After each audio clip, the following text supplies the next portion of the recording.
One day, as you're watching TV, you see a Coke commercial come on. The ad is convincing. You could taste the fizzy dance of tiny bubbles tickling your taste buds with every sip of the ad model.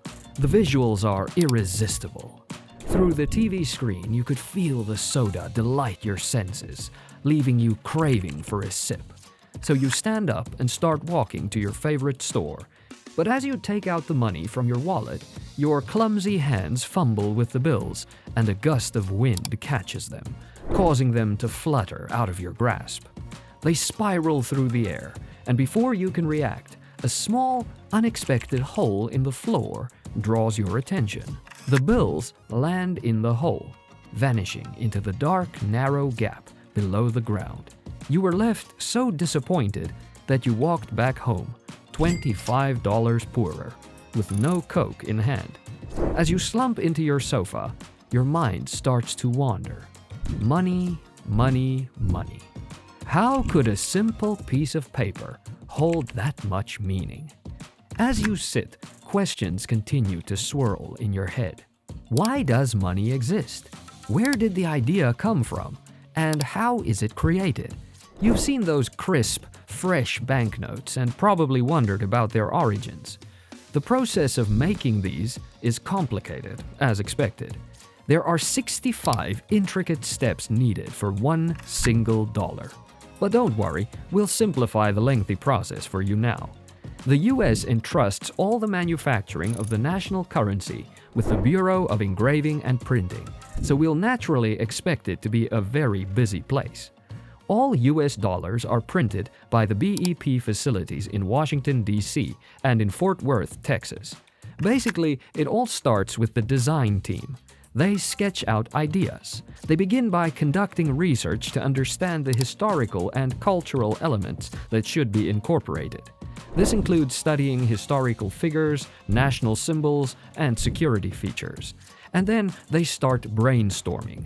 They create conceptual drawings to effectively visualize the elements and how they might be arranged for the complex printing process. This crucial part involves experimenting with different layouts to find the most appropriate composition.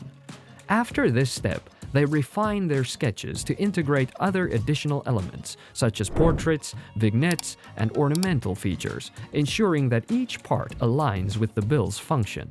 Once they're done, it's time to call the engravers. These highly trained people use tools to carve out detailed portraits and intricate patterns onto steel plates. Engravers use fine tools to do their part. The results? Plates with detailed designs. Next, these plates are going to be chrome-plated to make them tougher. The layer of chromium makes the plates more resistant to abrasions. Aside from that, this extra layer acts as an effective barrier against moisture and other corrosive elements. After all, they are playing an important role in the printing process and must be able to withstand immense pressure during production. Now, let's talk about the ink and paper. US currency is not just printed on any paper. The money factory uses 75% linen and 25% cotton for each banknote. Linen fibers add rigidity and structure, while cotton provides flexibility and strength. Cotton is known for being excellent at absorbing and holding ink, which is useful in maintaining the sharpness of the printed details during production. Red and blue fibers are woven all throughout the bills to make counterfeiting more difficult. This is because these embedded fibers are not visible to the naked eye until closely examined. Moreover, these contribute to the durability of the paper, helping the bills resist wear and tear, extending their lifespan in the circulation. As for the ink, the back of the note is printed in green. Of all the colors, why green, you may ask? Well, one of the main reasons is that this color is durable and resistant to fading. This dates back to the early days of paper currency, when the inks were less stable compared to the inks used in today's time. However, the colors used in the faces of the bills are more complex. They use a mix of black, color-shifting, and metallic ink.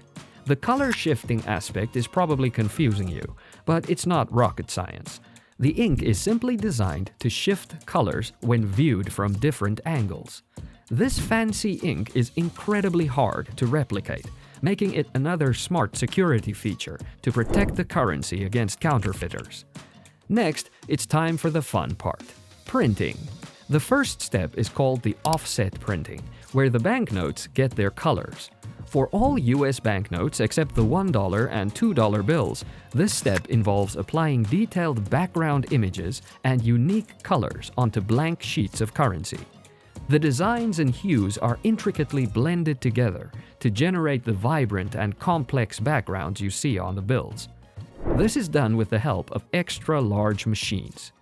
These are more than 50 feet long and weigh at least 70 tons, basically the weight of 14 cars. These gigantic machines can churn out more than 10,000 sheets per hour. But for every 500 sheets, a highly trained professional inspects the outputs with a magnifying glass to ensure that no mistakes were made. The next part of the process is the intaglio printing, where the engraved plates are used to create raised images on the bills. Intaglio got its name from the Italian word intagliare, which means to engrave or to carve. This type of printing is used for the most intricate parts of the bills, like portraits and other important designs. In this step, ink is applied to the plate. Then, excess ink is carefully removed, leaving ink only in the engraved portions. The intaglio presses are incredibly massive. They weigh 57 tons, which is the weight of 2 large buses. Their sizes are like that for a reason. Intaglio presses do their job under extremely high pressure. Another important factor of these presses is to print multiple notes at once to increase efficiency and reduce production time. They are designed to handle high-speed production in order to print thousands of notes per hour to meet the increasing demand for currency. These incredible machines are highly specialized and used on high-value documents such as currency and passports. They apply up to 20 tons of pressure. First, these presses print the bank of the bills, and then the skilled operators would let them dry for about 3 days in a vault that's possibly bigger than your own house. After drying, the next step is to print the faces. After the successful printing, it's time for the offline currency inspection system to take place. These systems scan each note meticulously, careful not to overlook even the tiniest mistake. The banknotes go through another machine that prints necessary details such as serial numbers and official seals. These numbers and seals in question are 2 serial numbers printed in green, and the seals are from the Federal Reserve and the Department of the Treasury. This is the part where the prints are cut into individual bills, bringing them one step closer to hitting the streets and joining circulation. Last but not least, we have LEPE, which stands for Large Examining Printing Equipment.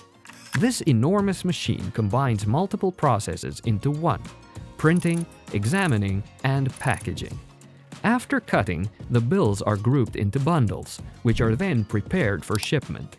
The Federal Reserve Board pays the Bureau of Engraving and Printing for the cost of printing currency. As the issuing authority, the Federal Reserve Board turns the pieces of money manufactured at the Bureau of Engraving and Printing into lawful money.